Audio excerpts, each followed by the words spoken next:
sequência aos nossos conceitos de números complexos, tá bom?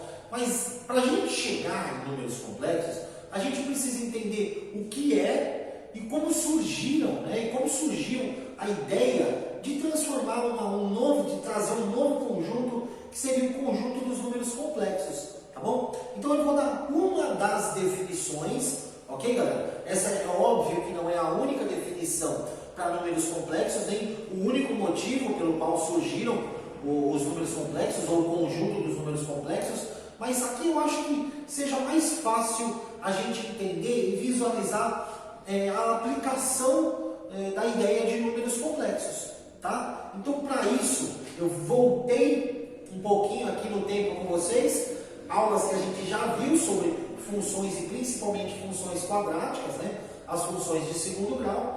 Então, eu trouxe aqui para a gente o seguinte caso. Eu tenho aqui uma função f de x igual x ao quadrado menos 6x mais 10. Óbvio, isso aqui é uma função quadrática, uma função de segundo grau. Temos a função em x, e x tem potência 2. Então, a gente tem, óbvio, aqui uma função quadrática. E todos nós sabemos que a regra para se resolver uma função quadrática, ou a melhor das regras para se resolver uma função quadrática, é usando a fórmula de Bhaskara. A gente sabe que isso vai ser uma parábola, uma curva. A gente vai olhar lá no coeficiente A para ver se essa curva é uma curva positiva, né, com cavidade para cima, ou uma curva negativa com cavidade para baixo. Então a gente olha no nosso coeficiente A, se o coeficiente A é positivo, parábola positiva, se o coeficiente A é negativo, parábola negativa.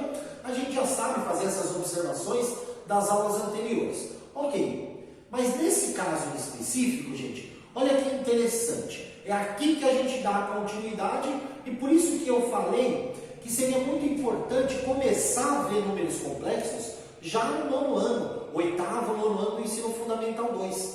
Porque é quando a gente começa a se deparar com essas situações aqui, ó.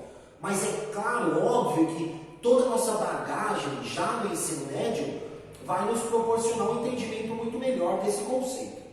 Tá? Então vamos lá. Eu tenho esse exemplo de função, então vou repetir aqui pra gente, ó. Função de x é x ao quadrado menos 6x mais 10.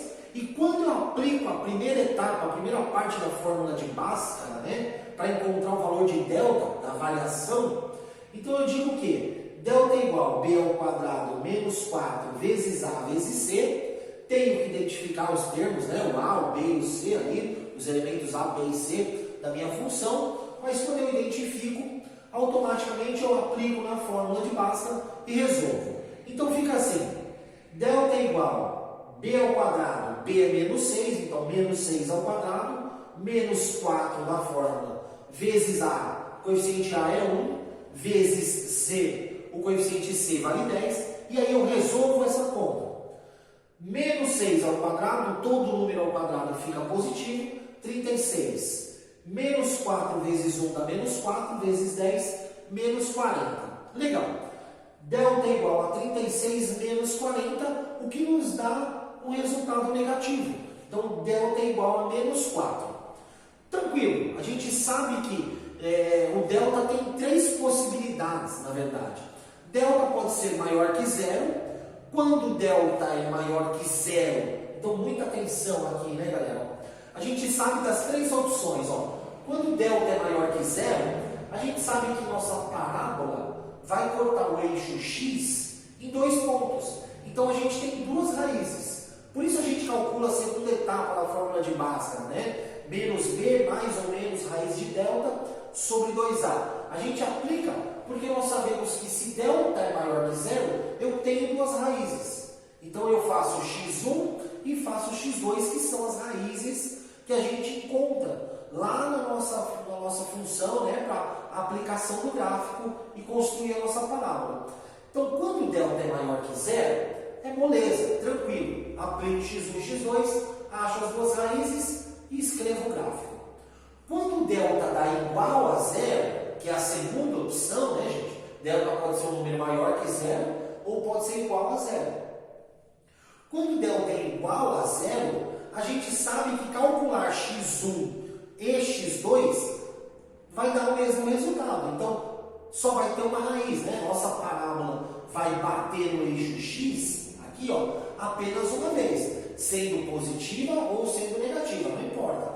Mas a gente sabe que ela vai bater no eixo X uma vez só, ou seja, x1 igual a x2. Basta que eu calcule uma das raízes, porque a outra vai dar o mesmo resultado. Tudo bem? Então, esses dois primeiros casos, para nós sempre foi tranquilo, desde o ensino fundamental 2. A gente calcula equações de segundo grau, constrói gráfico, e para nós é sempre muito tranquilo. Agora, quando acontece de delta ser menor que zero, igual a esse caso nosso aqui, delta deu menos 4, então quando acontece de delta ser menor que zero, a gente parava a resolução. Porque a primeira coisa que a gente dizia é que, como a parábola não toca o eixo X, não existe raiz real. Olha que interessante. Quando a gente dizia assim, delta menor que zero, põe aquele ezinho cortado, invertido, né? E falava assim, não existe raiz real. Então, o que nós estávamos explicando e analisando nesse momento? Toda vez que delta for negativo, não existe uma raiz real. O que é a raiz real? É um número que se encontra no eixo X. Então, lá no plano cartesiano, aquele eixo X, a gente chama de reta real. Se delta for menor que zero, não existe nenhum número que se encontre naquele ponto da reta real. Seja lá nos negativos, lá nos positivos, não existe. Então, a gente sempre para o exercício e diz que delta menor que zero, não existe raiz real. Então, olha que interessante, gente. Raiz real. É daí que surge, então, o pensamento de, se não existe raiz real, eu posso continuar calculando a raiz, através da fórmula, né? Menos b mais ou menos raiz de delta, usando a raiz negativa. E é aí que entram os números complexos, galera.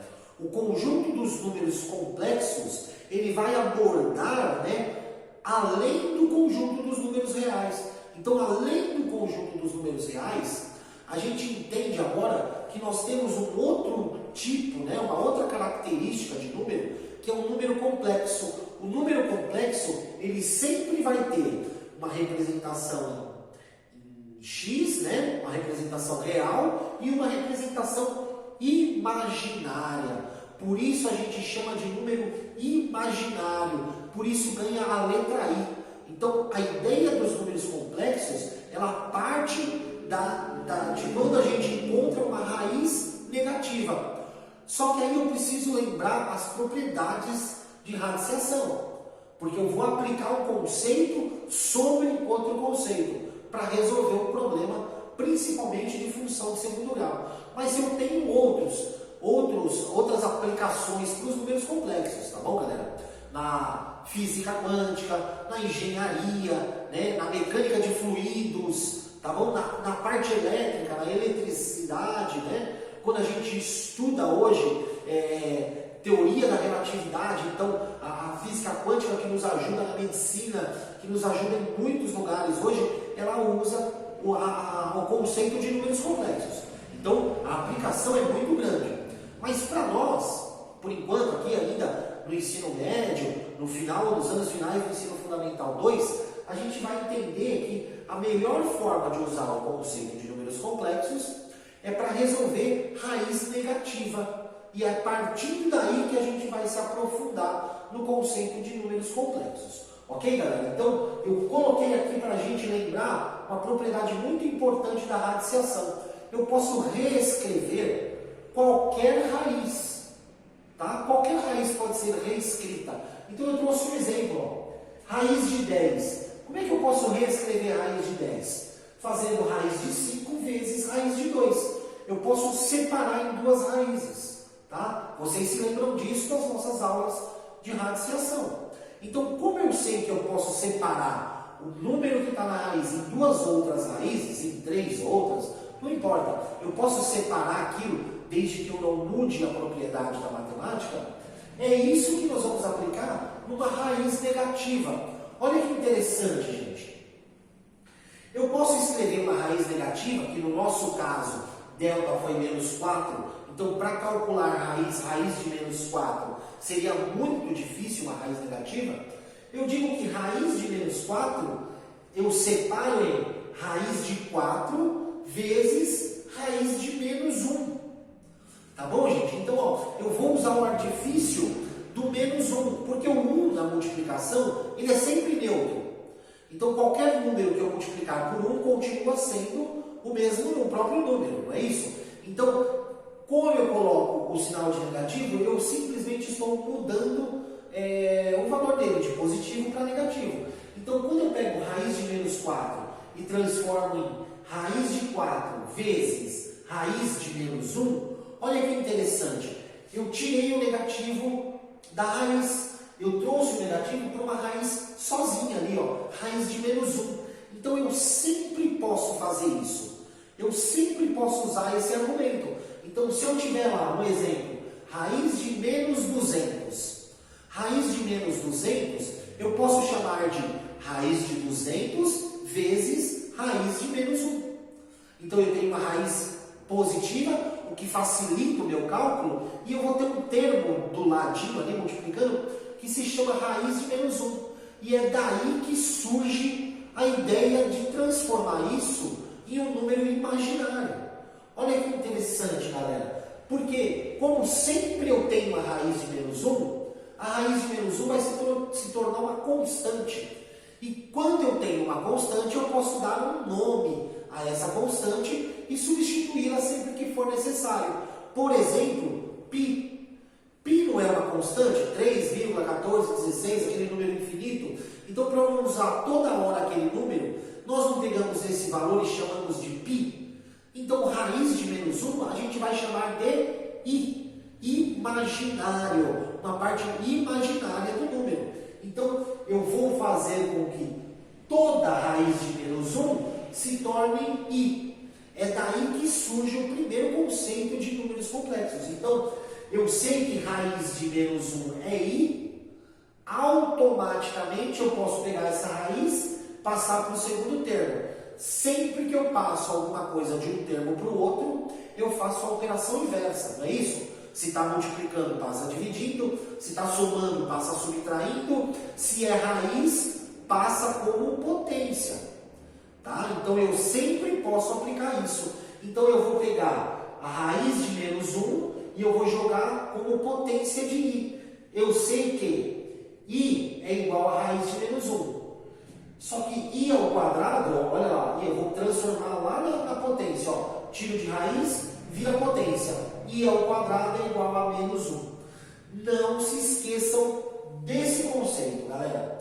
Esse conceito vai nos ajudar muito a resolver quase todos os problemas com números complexos. Tá bom? Então é daqui que surge, é daqui que a gente inicia o conceito de números complexos. É um conjunto novo, que ele abrange mais do que os números reais, e aí esse conjunto veio da necessidade da resolução de raízes negativas, onde a gente separa uma raiz positiva vezes raiz de menos 1, e aí raiz de menos 1 a gente sempre vai chamar de i. Ok, galera? Então vamos fazer alguns exemplos, alguns exercícios, vai ficar mais fácil a gente compreender. Até daqui a pouco.